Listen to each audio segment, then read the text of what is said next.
All right, good morning, y'all. It is a beautiful day once again. I got a few concepts that popped up in our morning meditation, and so I wanted to talk about those. But before I do that, because it's still early or relatively early, I just want to make a plug for getting outside and enjoying this nice weather and going for a solitary walk. So if a solitary walk is not something that you're doing yet, you've probably heard us talk about it many times. It is one of the most powerful things that you can do for yourself, because most of us are around people all day, every day. Depending on this current situation, like maybe you're cooped up in a house with the same people all day, every day. So getting outside on a solitary walk, of course, has the benefits of being out in the open and some fresh air and getting some sunshine. But really what we want is some time with our own mind. So we want some time void of external inputs, void of books, podcasts, music. This is some time that you can allow yourself to think freely. And there's a few different things that you can do. So when you go on a solitary walk, we recommend doing it for 15 to 45 minutes. I mean, ideally you're doing it for at least 30 minutes. And because the walking just facilitates some positive thinking. I don't know what it is about it. The movement aspect of it really facilitates some good thinking.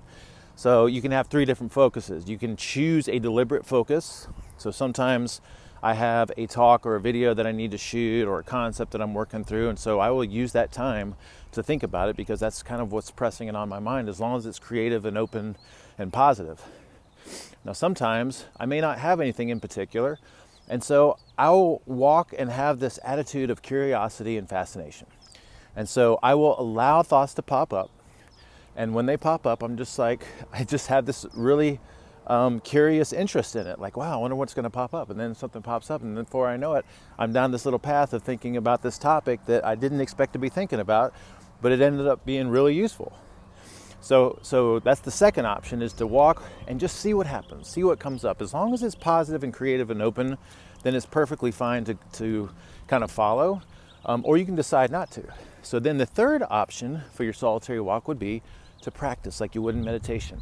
So as you notice yourself thinking or talking to yourself or lost in thought, then you would gently come back to just looking around and listening and being completely present, which is another powerful and beautiful thing. So any way you look at it, like it's really useful. But again, the goal is to be with your own mind and to be with yourself, right? Because most of us don't have times in the day where we actually have the ability to do that.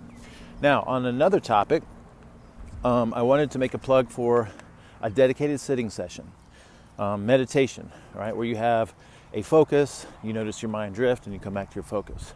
So this past week I shot a couple of videos, one video on kind of meditation 101, and then another fully guided meditation that is following exactly what we do in our morning meditations. And it's about 25 minutes long. It's the perfect blend, I think, of guided with a little bit of self-practice, or I call it freestyle. All right, so those are two really good resources. But in meditation, we are cultivating the skill to notice ourselves lost in thought, talking to ourselves, notice ourselves distracted, triggered, upset, critical mind. I mean, all the different variations that habituation to thinking comes in. And as soon as we notice that, we can come back to the present moment. We have a chance to work with it. That's the skill that we're cultivating. It's the skill of mindfulness. It's the skill of seeing or noticing what's happening. And so I just want to make a plug for finding some time to do that every day, because it cultivates a very powerful skill and a really, really great wisdom.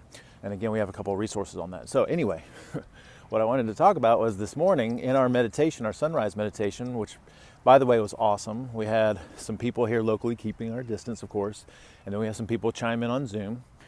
And it was really windy this morning.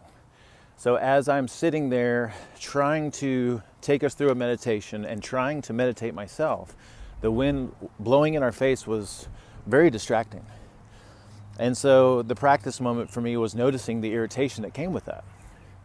And it's interesting because a lot of times we have irritation that comes up and it's automatic. And we might ask, like, where did the irritation come from? I don't know where it came. I don't know that it's not that I could have stopped it. All right. So like if I'm sitting here and a car alarm is going off and it won't stop because the owner won't come out, I have some irritation that comes up. Where did the irritation come from? I don't know. It's kind of automatic. But the key is noticing the irritation, because otherwise I'm in autopilot nonstop irritation, and I'm brooding over it and dwelling on it, right? So this morning I'm having wind in my face. I'm trying to take people through this meditation. I got some irritation pop up. I could have let it mess my whole meditation up, but I noticed it. And in the noticing, that was another practice moment. I was able to come back, focus on what I was saying, or focus on the focus that we were on. So the learning point that I tried to share with everyone was, this is metaphorical, symbolic, and synonymous with what happens in our everyday life, right? So we have these minute little irritations that catch us or grab us, and a lot of times they carry us away, and we don't notice that we're off in it, right? The goal would be to notice, because in the noticing, you kind of stop kicking the wheel, even though the wheel might still be spinning a little bit, and then you can work with it. You can come back to the present moment. You can reframe it. Come on, bud. But the other thing is understanding that a lot of times we want our environment to be perfect. And if it's not perfect, we get upset, right? So my meditation this morning, I wanted it to be quiet and still and not windy and peaceful, but it's rare that it's ever like that. And so we put this expectation on ourselves that we want everything to be perfect. And when it's not, we get upset about it or we get irritated about it.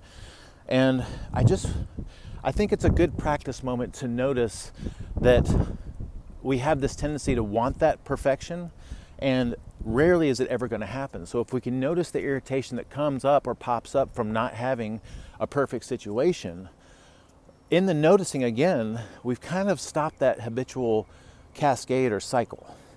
And then we can just maybe reflect on it and just understand, like, the situation is never going to be perfect, or rarely going to be perfect. And that's perfectly fine, all right? We just want to notice our irritation around it. So anyway, just some fascinating stuff. The mindfulness tip for the week was seeing yourself in others. And this was really useful for me this past week. Every time we meditate, we have a mindfulness tip of the day. So today we talked about seeing yourself in others. And what we mean by that is, if you notice yourself being judgmental or critical of someone else, then immediately pause. Okay, so noticing it is basically pausing, but notice it. And then turn it around and just ask yourself, have I ever been like this person, or in this situation, or in a situation where I didn't know what I know now?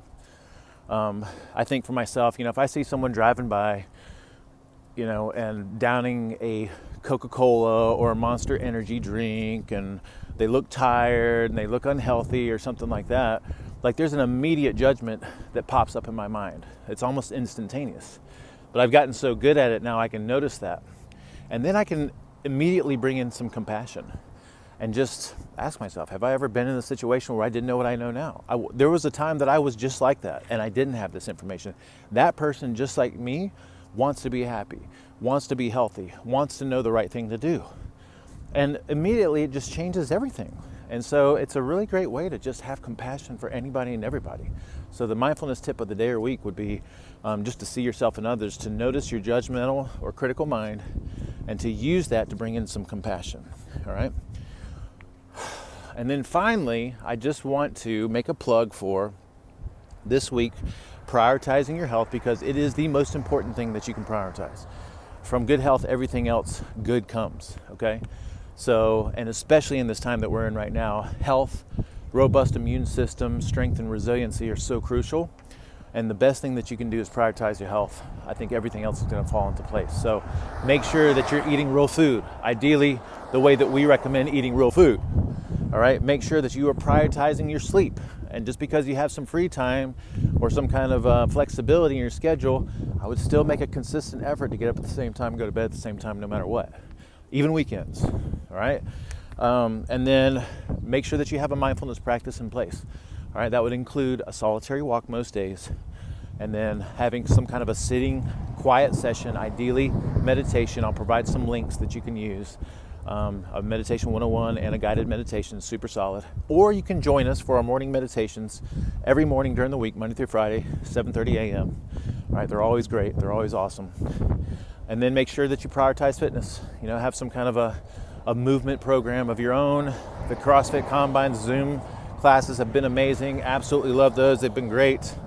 And then I think it's also very important to have some social connection, and the social connection can happen virtually, through like our morning meditations and our little Friday live days and other things that we put out. But it can also mean that you're making some phone calls, or maybe meeting up with some people that you like or trust, maybe keeping your distance, but going to the park. We go to the dog park most afternoons. So making some social connection. Then finally, I'm gonna have a separate video on this. We have a new program kicking off to address this situation that we're in right now, and it is kicking off next Saturday at 11 a.m. It is called SHT Vitality, all right? SHT Vitality basically is addressing our 3 pillars of real food, sleep, and mindfulness. Super concise and super powerful, hosted live through Zoom, so that we have 45 minutes of presentation and education and 15 minutes of open discussion. So look for that info coming out here soon. All right, I care about you guys. Make it a great freaking day. If you need something, please let me know and reach out, because we're here to help. I'm here to help. I'm living a life of service. It's all I care about. All right, take it easy, y'all.